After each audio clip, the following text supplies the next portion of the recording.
তো কী কী খেয়েছি সেটাও তো তোমাদের সঙ্গে শেয়ার করতে হবে, তাই না? ট্রেনে কিন্তু আমরা মুড়ি মাখা, স্যান্ডউইচ, চা সব কিছুই খেয়েছি, নেওয়া হয়নি।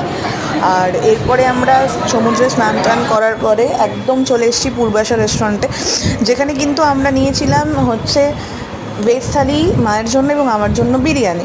100 টাকা করে ছিল বিরিয়ানির দাম এবং 70 টাকা ভেজ থালির দাম। কিন্তু বিশ্বাস করো, কোনোটারই টেস্ট কিন্তু আপ টু দ্য মার্ক ছিল না।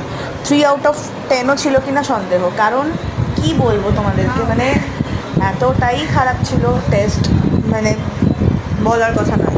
বিরিয়ানিতে মিনিমাম যেটুকু স্পাইস থাকা উচিত সেটাও ছিল না, প্রচণ্ড ড্রাই ছিল।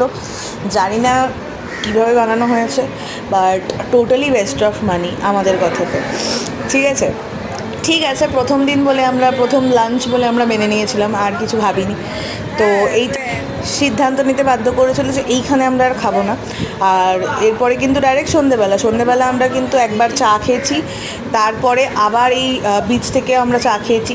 আর জানি না বিচের ভিউ কেন আসছে না, এখানে চা নিয়ে নিয়েছি, বিচে বসে চা খাওয়ার একটা অন্যরকম আনন্দ সেটা আমরা ফিল করেছি। এবার তো এরপরে আমরা নিয়ে নিয়েছিলাম পপকর্ন ওরা ডাইরেক্ট কিন্তু না, পপকর্ন কিন্তু ওরা একদম লাইভ বানিয়ে প্যাকেট করে দিচ্ছিল, সেটা আমাদের বেশ ভালো লেগেছিলো। এরপরে ফেরার পথে কিন্তু এই